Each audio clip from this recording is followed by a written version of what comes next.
A paz do Senhor a todos. Este é o canal Semeando a Palavra. Nós vamos a mais uma mensagem da Palavra do Senhor, mas como eu sempre tenho feito esse pedido, eu insisto mais uma vez, não esquece de deixar o seu joinha, deixar o seu like, não esquece de compartilhar esta mensagem com suas redes sociais. E se você ainda não é inscrito no canal, se inscreva. Se inscreva que você vai estar nos ajudando a semear a Palavra do Senhor. Este canal, o objetivo dele é somente esse, e não somente ficar restrito à nossa cidade, restrito ao nosso bairro, mas eu queria poder alcançar também as fronteiras do nosso estado e quem sabe até do nosso país. Se você tem um amigo, tem um parente no exterior, mande para ele essa mensagem, peça para ele se inscrever no canal, peça para que ele divulgue também para as pessoas que ele conhece, e com certeza esse canal vai conseguir crescer e prosperar, e com isso a palavra de Deus vai se expandir muito mais. Eu conto com a tua ajuda. Nós vamos agora a uma breve vinheta, logo em seguida estaremos dando início a mais uma mensagem. Aguarde só um minutinho.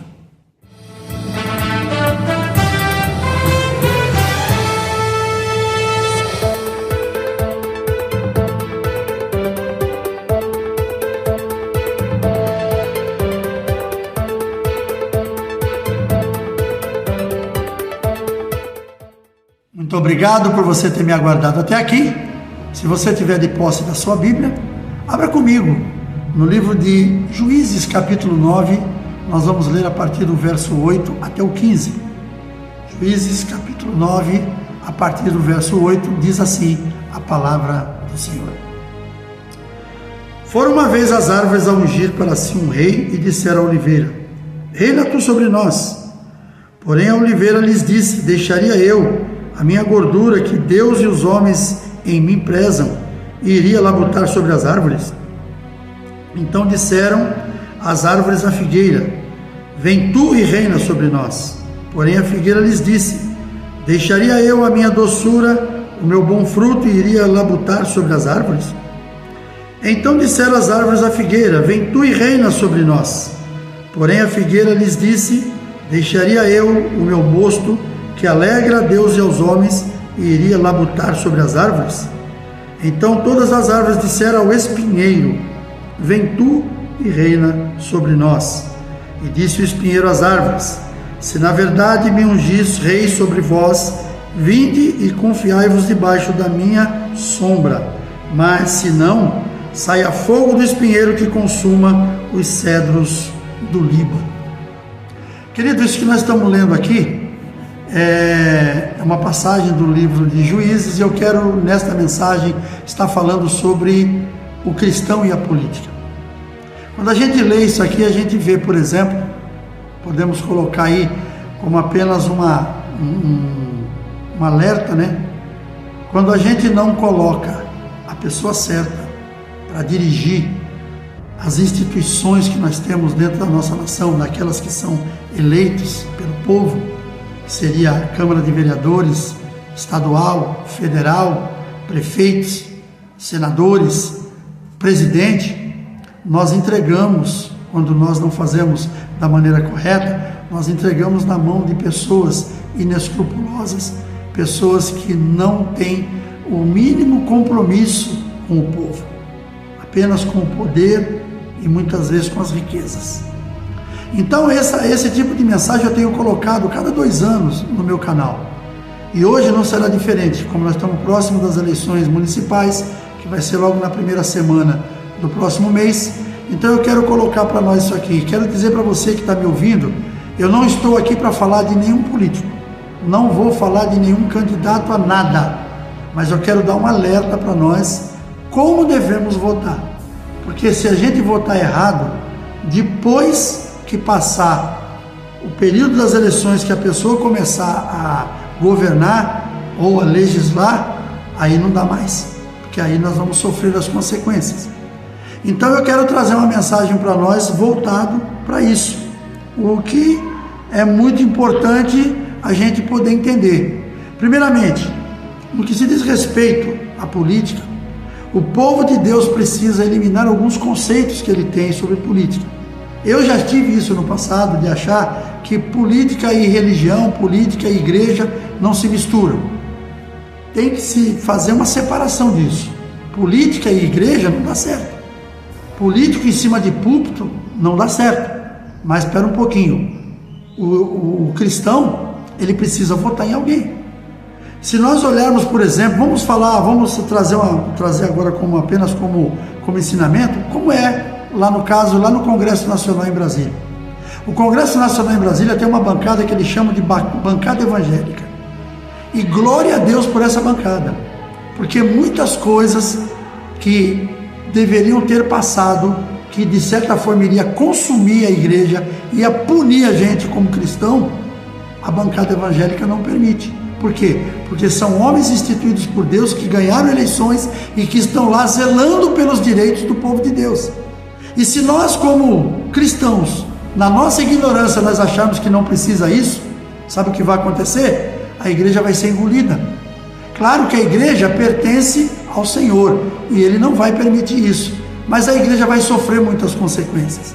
Se nós olharmos, por exemplo, para todos os lugares dentro da política, tem representante para tudo.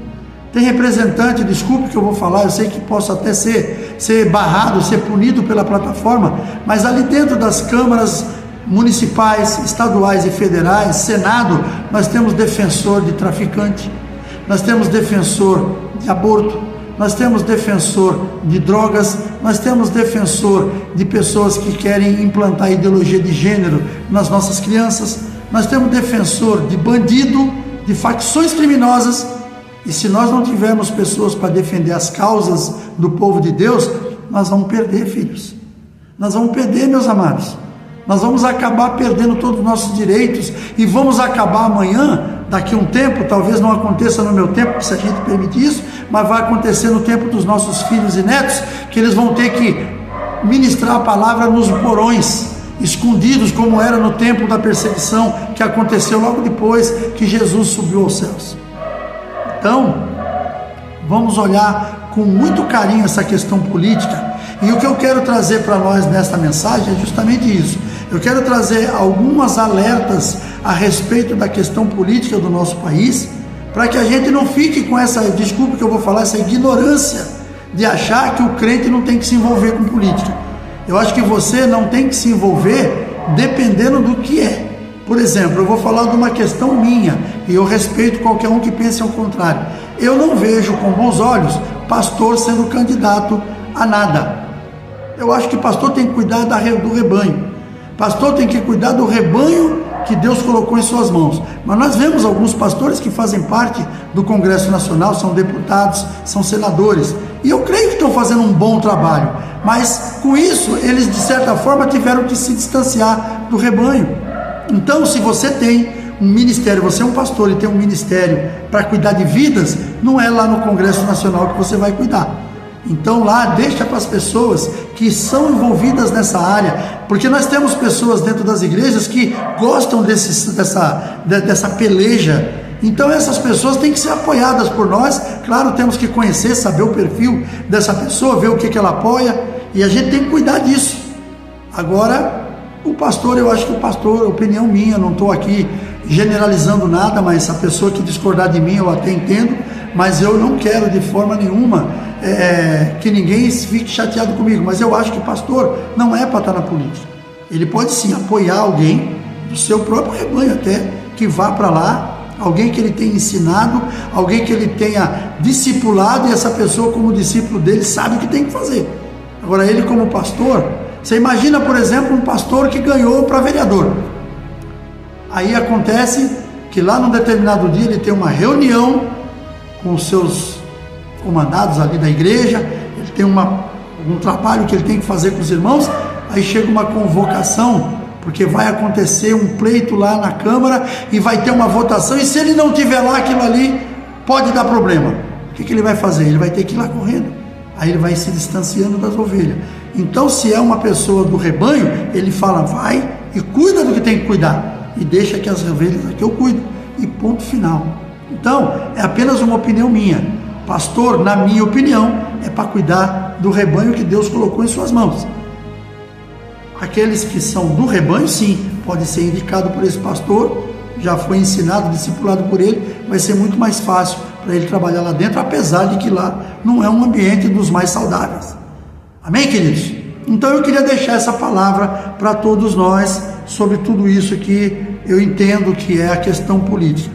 Em particular, como eu falei, eu entendo essa parte que pastor não deveria estar envolvido nisso, mas eu acho que cada um tem o seu direito. Se ele acha que deve ir, ele vai. Eu já vi amigos meus, irmãos na fé, que estavam dirigindo a igreja e que infelizmente, depois que ele resolveu seguir na política, ele teve que largar, porque infelizmente não vai dar certo, por mais que as pessoas insistam em dizer que dá. Amém? Então nós vamos aqui falar um pouquinho sobre essa mensagem que fala sobre justamente a questão do cristão e a política, e eu quero dividir ela em duas partes. A primeira parte é entender como a política funciona e analisar com a devida prudência como podemos fazer parte dela. No texto inicial que nós lemos, nós podemos entender que o que pode acontecer quando negligenciamos o nosso direito de cidadão. A oliveira, a figueira e a videira, nenhum desses aceitaram o papel de governar, então foi dado a quem? Ao espinheiro. E o espinheiro já deixa logo de início uma mensagem de impacto, que diz assim: e disse o espinheiro às árvores: se na verdade me ungis por rei sobre vós, vinde e confiai-vos debaixo da minha sombra. Mas se não, saia fogo do espinheiro e consuma os cedros do Líbano. Quer dizer, ele já está dando uma mensagem dura para aquelas pessoas, tipo, vocês estão me ungindo rei, se prepara, que se a coisa não for do jeito que eu quero, vocês vão ver o que vai acontecer. Aqui é apenas uma forma bíblica da gente poder mostrar mais ou menos o que vai acontecer, o que pode acontecer, mas é uma situação para a gente pensar. Veja bem, você vai votar, não negligencie o seu voto. Vai votar, vote consciente. Não vote por votar. Esse é o primeiro passo que eu trago para nós. Mas analise em quem você depositará sua confiança. Pois se o fizer errado, você vai ter 4 anos para se arrepender. E sabe Deus o que vai acontecer nesses 4 anos. O que aquela pessoa que você votou e ela foi eleita, ou seja, você contribuiu para que ela entrasse naquela instituição, Câmara ou Prefeitura, não importa isso agora nas nossas eleições municipais, ou daqui a 2 anos, Câmara Estadual, Federal, Senado, Presidência, você será responsável, um dos responsáveis por tudo que acontecer de errado ou de certo. Aquilo que estiver correto dentro daquilo que você votou, glórias a Deus por isso, você faz parte daquilo, mas o que estiver errado você também faz. E a gente sabe que existem políticos e políticos nessa nação. Eu falo apenas a nível de Brasil, eu não conheço o exterior. Mas a nível de Brasil a gente sabe que tem políticos que eles são coniventes com tudo que não presta. Eles são do tipo que escravizam as pessoas com as suas formas de promessa. Então tudo isso tem que ser muito bem visto. Então faça uma análise do perfil dessa pessoa, quais são as pautas que ela defende. Ela defende aborto? Ela defende drogas? Ela defende ideologia de gêneros? Ela defende a família? Qual o regime de governo que ela defende? Tudo isso tem que ser analisado. Às vezes a gente vota numa pessoa e essa pessoa, ela é teu amigo, é uma pessoa conhecida, é uma pessoa que todo mundo gosta, mas tem que olhar quais são as pautas que ela defende. Nós não podemos votar porque é meu amigo, porque o meu amigo indicou, porque é meu camarada, o cara nasceu no mesmo bairro que eu, crescemos juntos, eu tenho uma amizade por ele. Cuidado, eu não estou dizendo que a gente não vai votar numa pessoa porque é nosso amigo. Não, vamos votar, mas ele tem que estar de acordo com aquilo que você tem como ideologia. Senão, vai ter algum problema. Em algum momento você vai cobrar aquela pessoa e ele simplesmente vai virar as costas para você. Então a gente tem que tomar esse cuidado. Como eu falei, não vote por amizade. A nossa amizade, amigo que indicou, tem que votar pela consciência. Nós temos que estar conscientes de que o voto que você está entregando é na pessoa certa. Seja você o analista desse voto. Veja, seja crítico. Vá olhar o perfil daquela pessoa. Se não é alguém que você conhece, eu tenho muitos amigos que nós crescemos juntos. Então você conhece a índole da pessoa, você sabe, conhece a família dela, sabe como é que ele tratava pai e mãe, como ele trata irmãos, como ele trata os amigos. Então são pessoas assim que você tem que começar a fazer uma análise. Agora a gente vota numa pessoa que você não faz a mínima ideia quem seja, aí você vai descobrir o cara, ele convive lá no meio de pessoas que eu não vou nem comentar aqui, mas no meio de gente, é apoiado por gente que não tem o mesmo perfil que o seu. E aí? Como é que fica depois? Quando a pessoa começar a votar as pautas que você não concorda, você vai reclamar para quem? Então, vamos tomar esse cuidado. Não vote por amizade. Cuidado com as promessas. Tem candidato que prometem coisas que ele nunca poderá cumprir, mas ele acha que com aquela promessa ele vai conseguir o teu voto. E aí uma promessa feita por alguém do tipo: vou te dar um cargo remunerado, vou beneficiar a tua família, vou te ajudar nisto ou naquilo. No meu entender, isso é tentativa de corrupção. E se já o faz antes de ser eleito, imagina depois que uma pessoa dessa entrar lá dentro. Se a pessoa, ela já do lado de fora, ela já se dá o trabalho de fazer isso, lá dentro então, quando ela tiver autoridade para isso, aí é que vai fazer mesmo. Então a gente precisa tomar esse cuidado muito grande. Nós precisamos entender, por exemplo, analise também qual é o partido que essa pessoa pertence. Analise, sabe? O que essa pessoa, quais são as coligações que o partido dela tem. Apenas para aguçar o seu intelecto, eu vou te fazer uma pergunta. Se um vereador que você elegeu precisar votar em uma pauta que defende, que na dependência do voto dela venha trazer um prejuízo para o povo ou um prejuízo para o partido, em quem você acha que ele vai votar? Ele vai votar em favor do povo ou vai votar em favor do seu partido? Porque lá dentro dos partidos existe uma coisa chamada fidelidade partidária. Cuidado. Tem um senador aí que eu sigo ele, eu sempre estou assistindo, ele já falou por A mais B, ele falou: olha, eu não tenho nada com o partido. Eu faço parte do partido, mas se o voto for para prejudicar o povo, eu não voto. Eu vou votar a favor do povo. É um cara que tem um livro aberto e ele está falando alguma coisa que tem que ser assim. Agora veja se aquele que você vai votar, se ele tem essa tendência. Porque às vezes a gente sabe que a coisa é diferente. Aí vamos entender o que a Bíblia fala sobre política, que é muito importante a gente entender. Em várias citações da Bíblia, ela nos ensina que a política está sempre presente na nossa vida cotidiana e a obediência às autoridades é uma delas. Toda alma esteja sujeita às autoridades superiores, porque não há autoridade que não venha de Deus, e as autoridades que há foram ordenadas por Deus. Romanos 13, verso 1. Quando você olha aquela passagem em que Jesus está conversando com Pilatos, Pilatos tenta conversar com ele, tenta falar com ele, fala assim: fala comigo, eu tenho autoridade para livrar você daquilo que você está por passar. Jesus olhou para Pilatos e falou para ele: nenhuma autoridade você teria se do céu não te fosse dado. As autoridades que tem estabelecidas sobre nós foram Deus.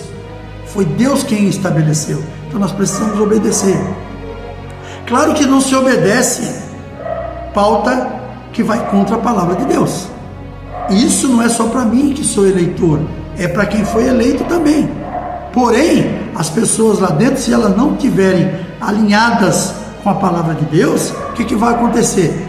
Elas vão pelo lado que for mais favorável, financeiramente, poder, tudo isso, sabe? Se manter bem ali no meio do pessoal que é do meio. Por que eu vou arrumar uma indisposição com o senador, com o deputado, com o presidente? Não, eu vou aqui naquilo que for bom para eles é bom para mim. E aí eu fico naquela, eu elegi um cara desse? Como é que pode uma coisa dessa? Tem um deputado, não vou citar nomes, como eu falei, que para mim, por mais que ele seja uma pessoa que mostra até uma certa inocência, ele é uma vergonha, porque ele é um cara que não diz nada lá dentro, sabe? E tá lá, mas o povo colocou. E agora? Como é que faz? Vamos ver se o povo toma juízo e num próximo pleito não faça mais isso. a gente analise bem todas as coisas que devem ser feitas. Estas mesmas autoridades que nós estamos falando, por serem homens, não são os donos da verdade. Portanto, aquilo que está fora da palavra de Deus não pode ser acatado. Pedro e outros apóstolos responderam: é preciso obedecer antes a Deus do que aos homens. Atos 5, 29. É isso que a palavra de Deus nos ensina. E será que essa pessoa que você está pretendendo votar, se ela entrar lá dentro, ela vai cumprir isso? Porque se for contra a palavra de Deus, ela tem que votar contra. Mas será que essa pessoa vai ser a favor daquilo? Ou ela vai contra realmente para poder honrar os seus eleitores e honrar a palavra de Deus? Então, tome cuidado. Jesus falou: toda autoridade foi dada a ele, tá? Não aos homens. Então, Jesus, aproximando-se deles, disse: foi-me dada toda autoridade nos céus e na terra. Então, toda autoridade está sobre Jesus, não está sobre homens. Toda autoridade que tem lá dentro das câmaras estaduais, municipais, federais, Deus está no controle de todas as coisas. Não é o homem que decide por si só. Deus permite, mas ele vai até aonde Deus... Satanás, ele só vai até onde Deus permite. Ele só vai afrontar você até onde Deus permite. Basta ler o livro de Jó, que a gente vai entender isso aí. Então, muito cuidado com aqueles que você vai estar colocando lá dentro. Se o povo escolhe errado, além do arrependimento pelos 4 anos, ainda tem a injustiça como principal adversário. Poderá um trono corrupto estar em aliança contigo? Olha só, um trono que faz injustiça em nome da lei. Eles planejam contra a vida dos justos e condenam os inocentes à morte. Salmo 94, 20 e 21. É isso que a gente faz quando a gente coloca uma pessoa que não é justa, quando a gente coloca uma pessoa que só está interessada em poder, uma pessoa que só está interessada em ser visto, em ganhar dinheiro, em ser poderoso. Uma coisa que eu estava ouvindo outro dia, um candidato, que é aqui do estado de São Paulo, ele falou uma coisa que eu não tinha parado para pensar.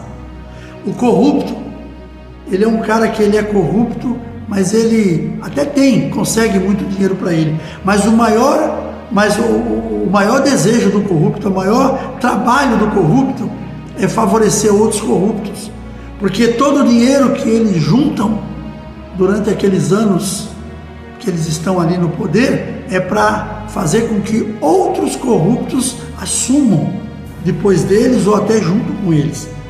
Eles não se corrompem para ficar ricos. Não é aqueles caras que vai dizer o cara ficou bilionário. E é uma vergonha o cara ficar bilionário com dinheiro público. A gente sabe, por exemplo, basta olhar os presidentes do passado. Eu digo antes desse tempo que o pessoal chama de democracia. Os presidentes militares, nenhum deles morreu rico. Todos eles tinham o seu patrimônio porque conquistaram dentro lá das Forças Armadas onde eles trabalhavam. Todo mundo chamava aquilo ali de ditadura militar. Eu chamo de regime militar, porque quem viveu aquilo ali sabe o que é. Quando os militares entraram no governo, eu tinha 4 anos de idade. E quando eles saíram, eu tinha 25. Então eu vivi 20 anos da minha vida e eu pude fazer uma comparação de como era o governo militar e como se tornou o governo que chamam de democrático. A gente viu que as pessoas que criaram a nossa Constituinte, todos mancomunados, todos homens que estão mais preocupados com o poder. A nossa Constituinte hoje precisaria ser refeita, mas por homens que fossem realmente investidos da justiça de Deus. Não esses homens que nós temos visto aí, não todos, não vamos generalizar porque tem muita gente boa, mas nós temos que rever os nossos princípios. Uma coisa muito comum é o cristão não concordar com os altos impostos que todos pagamos, e eu concordo com você que realmente imposto, ele é um negócio muito sério e muitas vezes é injusto, mas tem uma palavra que diz na Bíblia que nós temos que entender, e quando a gente entende, a gente vai saber como lidar com isso. Dize-nos, pois, qual é a sua opinião? Os fariseus perguntando para Jesus: é certo pagar imposto a César ou não? Mas Jesus, percebendo a má intenção deles, perguntou: hipócritas, por que vocês estão me pondo à prova? Mostrem-me a moeda usada para pagar o imposto. E eles lhe mostraram um denário, e ele lhe perguntou: de quem é esta imagem e esta inscrição? De César, responderam eles. E eles lhes disse: então deem a César o que é de César e a Deus o que é de Deus. Mateus 22, 17 ao 21. Então, aqueles homens estavam pressionando Jesus para querer dizer para ele: nós não temos que pagar imposto. E Jesus foi muito correto, mostrou: pode ser injusto. Aí eu falo com as minhas palavras: pode ser injusto aquele imposto que nós estamos pagando, mas se está na lei, nós precisamos cumprir. Por isso nós precisamos colocar pessoas lá dentro que sejam dignas, para que a gente não venha pagar esses impostos absurdos. E isso nós temos a oportunidade agora, nestas eleições, de começar a mudar essa história. E nós, como cristãos, precisamos fazer isso. Uma outra situação, a gente vê, por exemplo, o dinheiro da época lá tinha a esfinge de César. O que César coloca na esfinge, a foto dele? Porque era o que ele amava, o coração dele estava ali. Nós precisamos colocar o nosso coração na palavra de Deus, no reino. Então, fica aí a deixa para cada um de nós. Alguns conselhos que a palavra deixa para os seus servos. Antes de tudo, recomendo que se façam súplicas, orações, intercessões e ações de graça por todos os homens, pelos reis e por todos os que exercem autoridade, para que tenhamos uma vida tranquila e pacífica, com toda a piedade e dignidade. 1 Timóteo 2, 1 e 2. Nós precisamos orar pelas nossas autoridades. Escolham homens sábios, criteriosos e experientes de cada uma das suas tribos, e eu os colocarei como chefes de vocês. Deuteronômio 1:13 é uma orientação de Deus para Moisés: coloquem homens que sejam sábios, experientes, criteriosos. Não ponha qualquer um. Não põe qualquer um lá para governar a tua cidade. Não põe qualquer um para governar o teu país. Olhe quem é essa pessoa, veja o histórico dela. Quando os justos florescem, o povo se alegra. Quando o ímpio governa, o povo geme. É o que está acontecendo. Provérbios 29:2. Provérbios 29:4 diz: o rei que exerce a justiça dá estabilidade ao país, mas o que gosta de suborno o leva à ruína. Para onde o nosso país está indo? Nosso país tem uma dívida trilionária. E para encerrar, bem-aventurada é a nação cujo Deus é o Senhor, e o povo ao qual escolheu para a sua herança. Salmos 33:12. Não esquece disso. A nação cujo Deus é o Senhor. Vamos orar para encerrar. Pai, em nome de Jesus, quero te louvar e agradecer por mais este momento, por mais esta palavra. Eu espero que esta palavra possa encontrar guarida nos corações e que nestas eleições, papai, nós possamos mudar a história do nosso país. Nós temos a força do voto nas mãos, mas precisamos fazê-lo de forma correta. Que o povo, Senhor, que o povo que ama o Senhor e que carrega a Tua palavra no coração, que eles possam votar corretamente, que sejam pessoas que venham fazer a vontade do Senhor. E aqueles que entrarem, que eles sejam homens realmente investidos da Tua justiça. Faz o Teu querer na nossa nação, manifesta o Teu poder no nosso meio. Que a glória do Senhor seja derramada e tudo seja para glorificar a Tua majestade. Obrigado, Senhor, em nome de Jesus. Amém. Queridos, obrigado por você estar comigo até aqui. Um forte abraço, um beijo no coração. Até o próximo vídeo, permitindo Deus.